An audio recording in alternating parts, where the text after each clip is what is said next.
اس کا جواب لکھنے کا آسان ترین طریقہ جو ہے وہ یہ ہے کہ بارٹر سسٹم کے جتنے بھی مسائل تھے ان تمام مسائل کا حل زر نے کیا، یعنی کہ solution of all problems regarding barter system or the function of money، کہ بارٹر سسٹم کے جتنے بھی مسائل تھے. اب آپ یہ دیکھیں کہ ابھی ہم لاسٹ لیکچر میں ہم نے پڑھا تھا بارٹر سسٹم کے مسائل، اور اس مسائل میں ہم نے یہ دیکھا تھا کہ اسٹورنگ ویلیو نہیں تھی، ڈیویزیبلٹی نہیں ہوتی تھی، ٹرانسفر آف منی نہیں تھا، لونز پرابلم تھا، اس کے علاوہ گورنمنٹ اور کی ریسیونگ اور پیمنٹ میں مسائل ہوتے تھے. تو وہ سارے آپ نے یہ دیکھنا ہے کہ اس میں جتنے بھی بارٹر سسٹم کے مسائل اگر آپ جہاں پر لکھتے ہیں، یہاں پر اگر آپ یہ لکھتے ہیں نا پرابلمس آف بارٹر سسٹم یعنی زر کے براہ راست تبادلہ کی مشکلات. اب ان مشکلات کو آپ یہاں لکھتے ہیں. مثلا یہ ہے، ایک دفعہ آپ کو میں پھر لکھ دیتا ہوں کہ لیک آف ڈبل کو انسیڈنس آف ہیومن وانٹس. اس میں آپ نے کیا پڑھا ہے کہ جو ہے لیک آف ڈبل کو انسیڈنس میں آپ نے پڑھا ہے کہ اس دور میں لوگوں کی ضروریات ایک جیسی نہیں ہو سکتی تھی، اس لیے جو ہے اسے ان شخص کو ڈھونڈنا پڑ جاتا تھا جس کے پاس ان کی متعلقہ چیز ہوتی تھی. اس کے حل کے لیے ہم یہاں پر یہ لکھتے ہیں کہ زر کا سب سے پہلا فرض یہ ہے کہ اس میں جنرل ایکسیپٹنسی ہوتی ہے، قبولیت عامہ. اسے ہم اردو میں کہتے ہیں قبولیت عامہ، یعنی یہ وہ پیسہ وہ چیز ہے جسے ہر شخص جو ہے اسے بغیر کسی اعتراض کے قبول کرتا ہے. اب آپ یہ دیکھیں کہ جہاں پر مسئلہ کیا تھا کہ ایک شخص کی چیز دوسرے کے پاس ہو تو بارٹر سسٹم پاسبل تھا، لیکن اب اس کا میں نے آپ کو بتایا ہے کہ پرابلمس بارٹر سسٹم کے پرابلم کا سلوشن جو ہے وہ فنکشنز آف منی ہیں. آپ دیکھ لیں دونوں کو جب آپ پڑھیں گے تو آپ کو نظر آئے گا کہ جو پرابلم بارٹر سسٹم میں موجود تھے ان تمام پرابلمز کو سولو کیا ہے انٹروڈکشن آف منی نے، یعنی کنسیپٹ آف منی. جب سے پیسہ آئے اس نے مسائل. اگر ہم پہلے پرابلم کی بات کرتے ہیں تو ڈبل کو انسیڈنس میں لوگوں کی ضروریات ٹیلی نہیں کرتی تھی، میچ نہیں کرتی تھی، تو اس وجہ سے ان کو مشکلات ہوتی تھیں کہ وہ اپنی چیز ایک سے دوسری چیز شخص کے ساتھ نہیں بدل سکتے تھے. لیکن اس کا حل کیا ہے کہ جنرل ایکسیپٹنسی، اس کو کہتے ہیں قبولیت عامہ. اب پیسہ ایسی چیز ہے کہ جسے ہر شخص قبول کرتا ہے. اب اسے ضرورت نہیں ہے کہ وہ اپنے اس شخص کو جا کے ڈھونڈے کہ جس کے پاس اس چیز ہے، اس کے پاس پیسہ موجود ہے. جو ہر شخص کے پاس پیسہ موجود ہے وہ اپنی ضرورت کی چیز مارکیٹ سے جہاں سے چاہے، جہاں وہ چیز اویل ہوتی ہے اس کو آسانی سے خرید سکتا ہے. اچھا، اب آپ یہ دیکھیں کہ دوسرا مثلاً تھا کہ انڈیویزیبلٹی آف گڈ.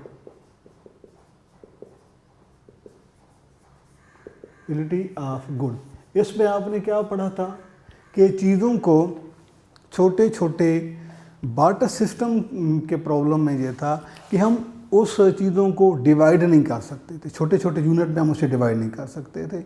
تو اس کا حل کیا ہے جی؟ اس کا سلوشن کہ یہاں پر ہم لکھ سکتے ہیں کہ divisibility of goods. Divisibility of good. آج ہمارے پاس جو پیسہ ہے اس کو ہم جتنے اسمال یونٹ میں چاہیں اسے ڈیوائیڈ کر سکتے ہیں. ادھر جہاں پر آپ کو میں نے بتایا تھا، فرض کرتے ہیں ایک شخص کے پاس جانور ہے تو وہ اس کا پیسہ ہے، وہی اس کی منی ہے، وہی اس کا زر ہے.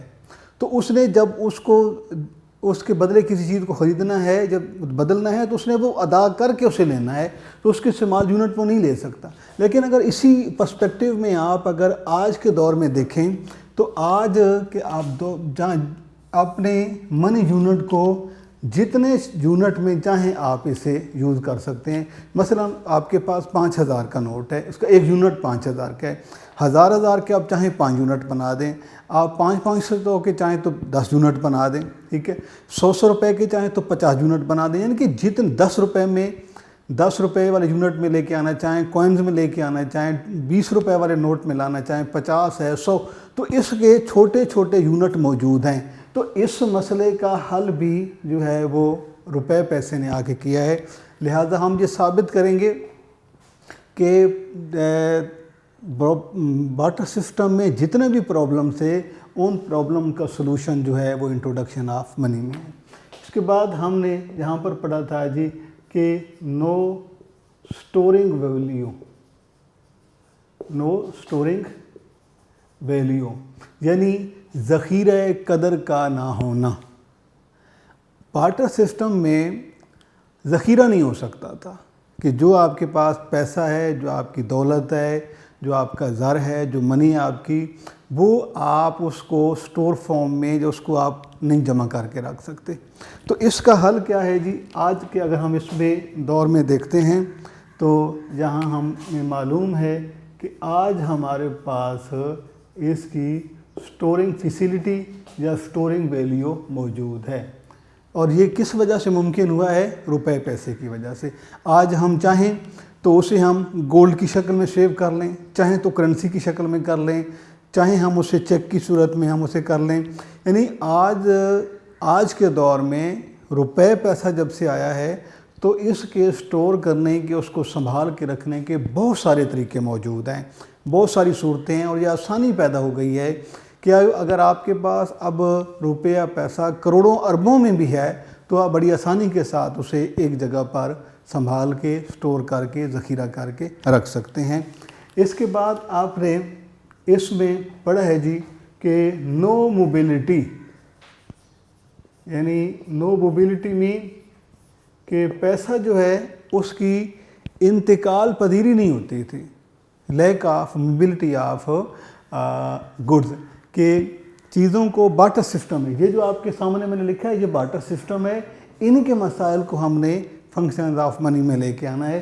تو یہاں پہ ہے کہ نو موبیلٹی، کہ اس دور میں موبیلٹی نہیں ہوتی تھی، روپے پیسے کو سنبھال کے ایک سے دوسری جگہ پہ ٹرانسفر کرنا تقریباً اگر امپاسبل نہیں تو ڈیفیکلٹ ضرور تھا۔ لیکن اس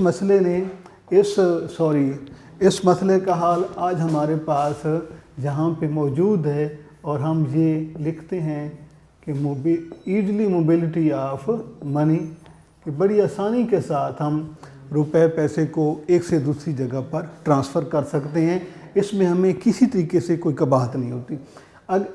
لیکن بارٹر سسٹم میں یہ پراپرٹی موجود نہیں تھی۔ بارٹر سسٹم میں یہ مسئلہ موجود تھا کہ روپے پیسے کو ایک سے دوسری جگہ پر ٹرانسفر کرنا تقریباً ناممکن تھا۔ لیکن یہ مسئلہ جو ہے یہ ہمارے پاس سولو ہوا ہے بارٹر سسٹم میں آ کے۔ آج ہم اسے بڑی آسانی کے ساتھ جب چاہے، جہاں چاہے، جتنی مقدار میں چاہیں، اور جس جو بھی ہمارا موڈ آف پیمنٹ ہو اس میں ہم بڑی آسانی کے ساتھ اسے ایک سے دوسری جگہ پہ ٹرانسفر کر سکتے ہیں۔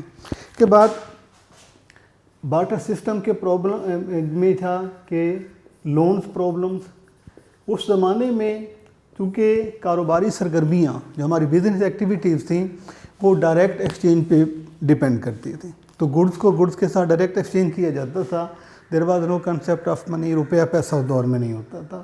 تو لون جو ہے چاہے وہ کسی بھی لین دین میں ہو، چاہے وہ کاروباری ہو، چاہے وہ تجارت ہو، پروڈکشن ہو، کنزمپشن ہو، کسی بھی سینس میں ہو، لونز کی ضرورت ہر دور میں اور ہر جگہ رہتی ہے۔ اگر ہم بارٹر سسٹم کے پرسپیکٹیو میں دیکھتے ہیں تو اس میں کیا ہوتا تھا کہ اس میں جو ہے جب لوگ لون لیتے تھے، ایک شخص اگر کسی سے لون لیتا ہے، جب اسے واپس کرتا ہے تو اس میں کئی اس پہ آبجیکشنز ہوتے تھے کہ جی آپ جو چیز آپ کو میں نے دی تھی وہ اس طرح کی تھی، اس کا رنگ ایسا تھا، کیونکہ